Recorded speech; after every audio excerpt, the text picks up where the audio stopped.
Colonel Imler Ebu, bonsoir et merci d'être sur ce plateau avec nous ce soir. Bonsoir, merci, le plaisir est pour moi. Alors vous êtes ancien ministre de la Jeunesse, des Sports et de l'Action civique et également dirigeant du parti GRÉ, qui est le Grand Rassemblement pour l'évolution d'Haïti. Vous êtes notamment ancien secrétaire d'État à la sécurité publique. Et justement, colonel, ces derniers jours, nous assistons à des appels, à des déclarations de l'ancien chef rebelle, Guy Philippe, appelant à la désobéissance civile. Comment est-ce que vous interprétez ce mouvement révolutionnaire initié par l'ancien chef rebelle? Est-ce que cela ne risque pas de nous emmener tout droit vers un grand chaos dans le pays?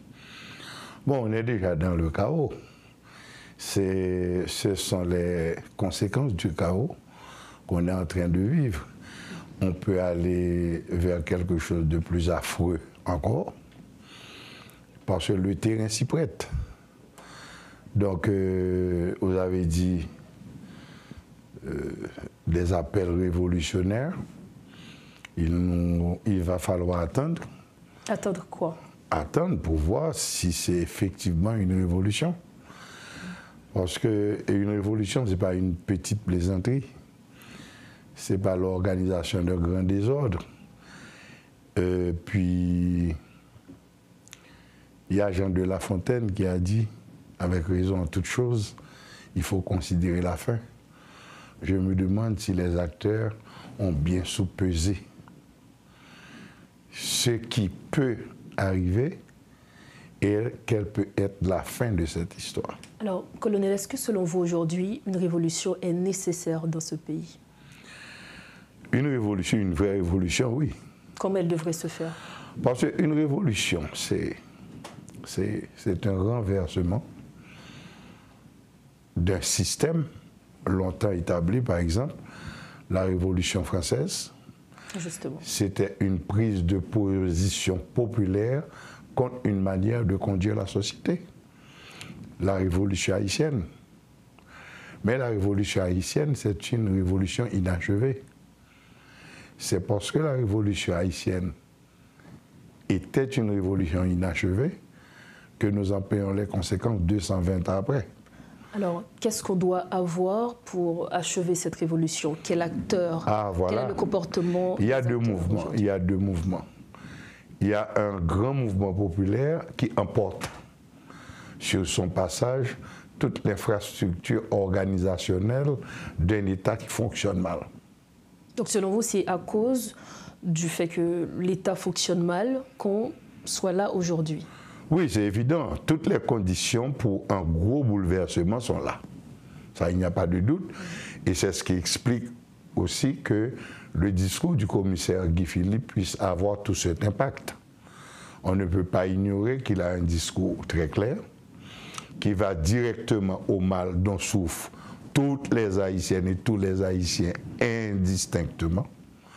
Et presque toute la population voudrait voir la situation changer. Et ensuite, il a une histoire personnelle qui vient en support à ce genre d'appel. L'histoire personnelle, vous faites référence à quelle histoire en particulier? À tout ce qui s'est passé au cours de l'année 2003-2004. Donc, il a une histoire. Donc, cette histoire le crédibilise? Oui, c'est une base. Et c'est quelqu'un, quand il prend un engagement, quand il dit qu'il va faire quelque chose, il le fait. Mais est-ce qu'il s'agit du même contexte? Ce n'est pas du tout le même contexte. 2004, 2024, c'est plus ou moins la même chose. Plus ou moins la même chose. Il y avait l'histoire de 2004.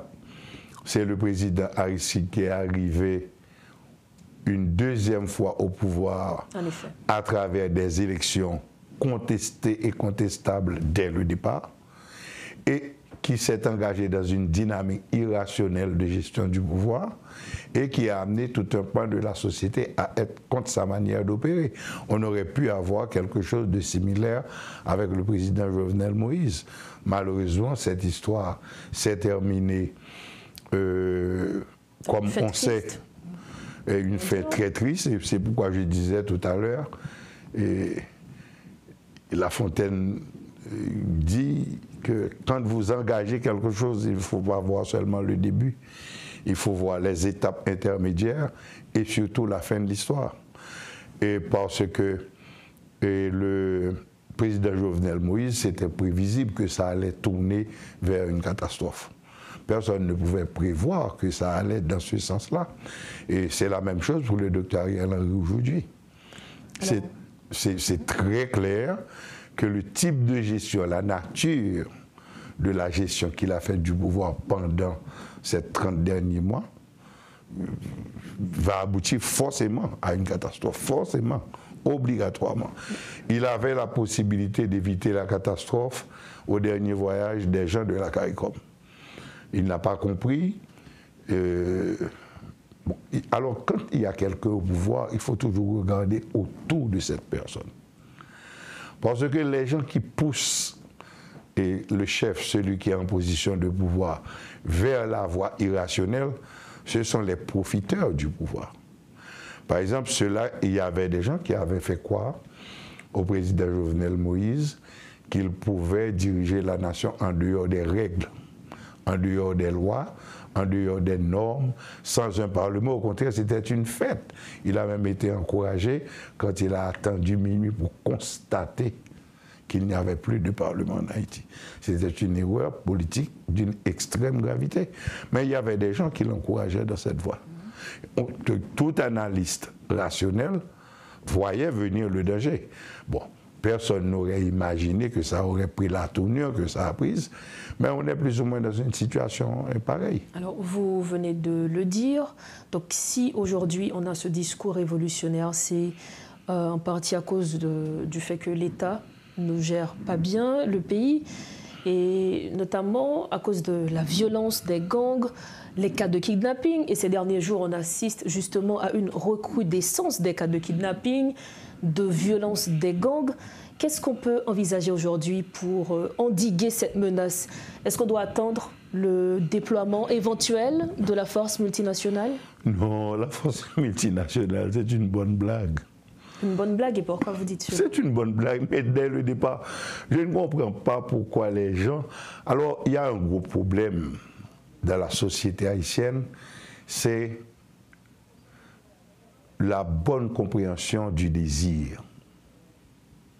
Qu'est-ce que vous voulez dire par ça? Il y a beaucoup de gens qui ont un tel désir d'en finir avec la situation. C'est ce qui explique... N'est-ce pas normal? Voilà, c'est ce qui explique le succès du discours du commissaire Guy Philippe. C'est la souffrance de la population.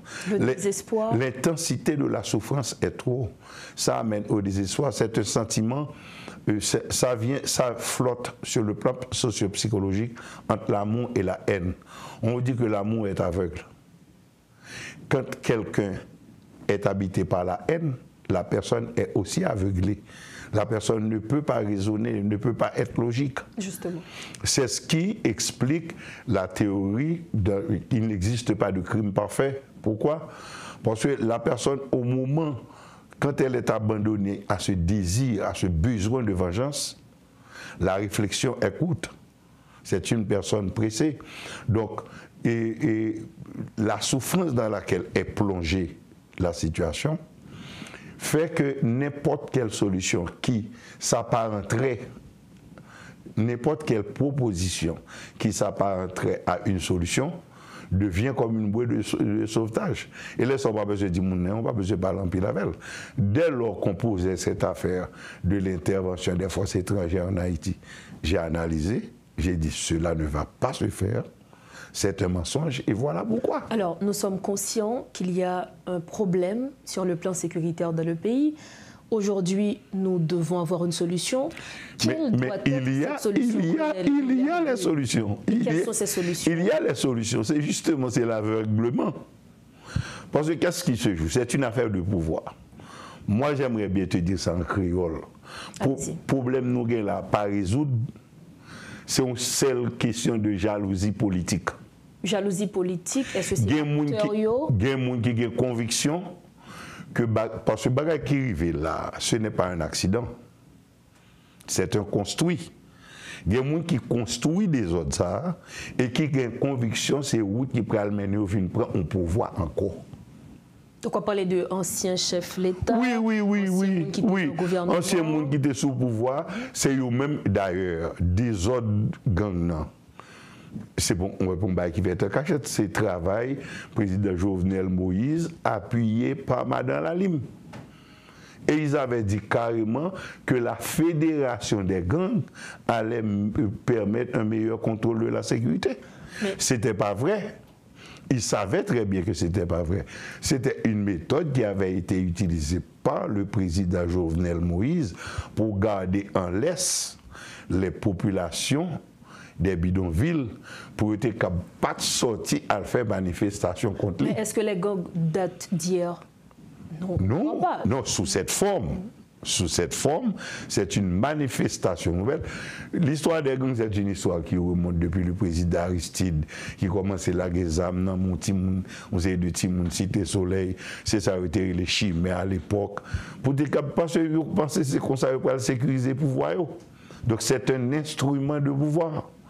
Il y a des gens qui sont arrivés au pouvoir, qui disent qu'ils ont une belle petite jouette. Si ils ont des armes, ils ont contrôler la population, ils ont empêché les gens de sortir à faire manifestation contre eux, sont belles bagailles d'après eux pour pouvoir.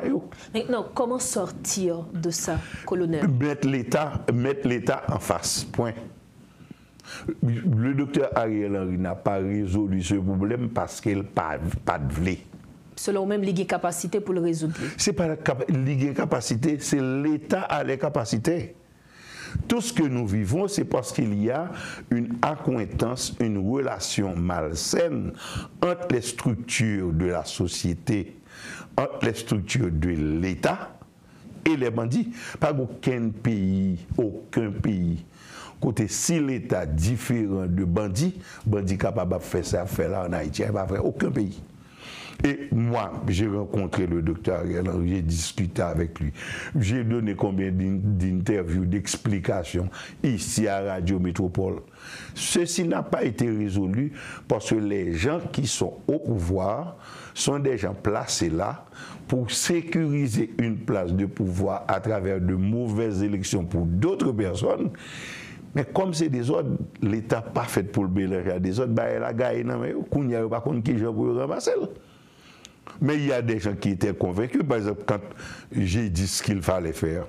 Parce que, écoutez, vous n'avez jamais entendu qu'on a monté un task force de personnalités connues en matière de sécurité, les James Boyard, les Rameau, les Rébus, les André Sol, ou bien ils font task force qui pour étudier le problème, pour dire que voilà comment il faut procéder pour la solution. J'ai dit ça au docteur Ariel Henry le 8 août 2021. Il fallait monter un conseil technique sur la sécurité pour évaluer les données de terrain, il n'y a pas de quoi comme ça, et pour faire des propositions au gouvernement. Et aujourd'hui, vous êtes prêt si toutefois que le gouvernement... Non, ça qui est là, non, bah, c'est dépassé. Non, son vase qui crasé, son building à terre. Aujourd'hui, on ne pourra vraiment pas résoudre le problème de la sécurité. Le problème, alors, l'homme dit ça fait un peu le monde mal, pas de sécurité en Haïti. Il y a quoi dans ce cas? Il y a l'État qui organise les autres. Mais à quelle fin? Mais je viens de vous dire, c'était un projet politique. Mais ce qu'ils ne savent pas, la nature de l'État ne peut pas fonctionner avec le désordre. Dès que l'État rentre dans le désordre, l'État a fini par victime allemand du président Jovenel Moïse. L'État n'est pas là pour le faire désordre. S'il rentre dans le désordre, il change de nature. Par exemple, souvent des 3 cas de la population, quand les bandits disent qu'ils vont faire quelque chose, ils le font. Quand les gens qui sont dans l'État disent qu'ils vont faire quelque chose contre les bandits, ils n'arrivent pas à le faire. Et selon vous, ce n'est pas une question de capacité? Non, c'est la nature. C'est une question de volonté. Ils ont changé de nature. Par exemple, et premièrement. Deuxièmement, il y a un très haut niveau des compétences, de nos savoirs, tout simplement. Si vous me demandez maintenant d'entrer dans une salle d'opération pour aller opérer un malade, vous savez déjà que le malade est déjà mort. C'est pas votre domaine. C'est pas mon domaine, c'est pas mon métier. Donc ce qu'ils ont fait, ils ont négligé d'appeler ceux-là qui savent. Et je vous avais dit tout à l'heure, c'est une question de jalousie politique. Parce qu'on est qui vient résoudre le problème, ça là. il tourne en Haïti. C'est ça le gros espoir des gens qui entourent le commissaire Guy Philippe. Ils connaissent là, Guy Philippe vient, il est problème capable de résoudre vrai, mon Dieu. Il vient là résoudre le problème, mais pas un monde capable d'empêcher l'accéder à n'importe quel poste avec la force populaire, la force de la rue. Oui. Maintenant, ça c'est une phase. On va rentrer dans la phase pour faire l'État marcher. Parce que ce qui est arrivé à ces pouvoirs qui sont là, ils se sont associés avec les bandits. C'est exactement ce qu'on m'a dit le vent Timoun. On m'a éduqué Timoun depuis petit, et pour ne pas étonner, un jour soir, il y a une grande jeune fille, grand jeune gens, où on fait la carrière pour se voir, et puis ils font mal leur avoir en public. C'est ça qui arrive, tout simplement. Donc selon vous, c'est vraiment une question de volonté de la part des acteurs? Volonté et capacité, parce que l'ampleur qu'a pris le problème, plus on perd du temps avec. C'est comme un cancer, il arrive dans la métastase. Là, sont presque pas de solution encore. Parce que ce qu'il fallait, quand le docteur est arrivé au pouvoir pour résoudre ce problème, ça devient beaucoup plus compliqué. Et beaucoup plus gravement, on ne peut pas résoudre le problème qu'il y a avec les moyens internes du pays. On peut faire comme si, on peut faire un groupe, on dit par exemple, révolution et le commissaire Guy Philippe là a fait Dr Ariel Henry tomber. Le Dr Ariel Henry n'a pas besoin de révolution. C'est dans l'éventualité, c'est dans non, il va tomber, il va tomber du pouvoir, ça c'est certain. C'est qui d'État qui a fait le tomber. C'est pas moun pas besoin avec Dr Ariel Henry pour jeter, c'est type gestion le fait à même. C'est l'après. Voilà.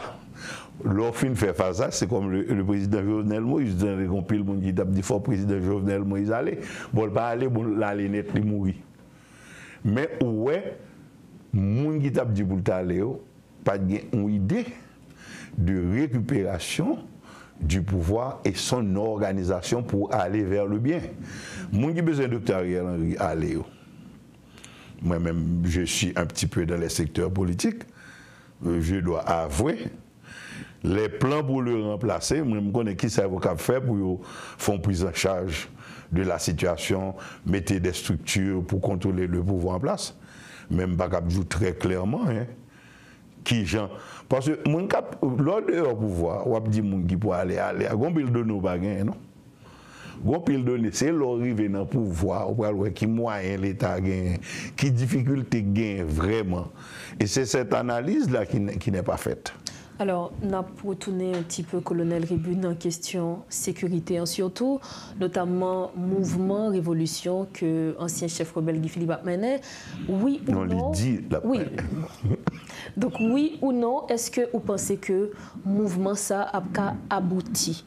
Oui, il est capable. Il est capable. Je ne dis pas qu'il n'a pas abouti. Moi, je dis qu'il est capable d'aboutir. Pour ça, parce que toutes les conditions de terrain sont réunies, les conditions émotionnelles sont là, et ce n'est pas par les gouvernements mal, le gouvernement ne donne pas de résultats.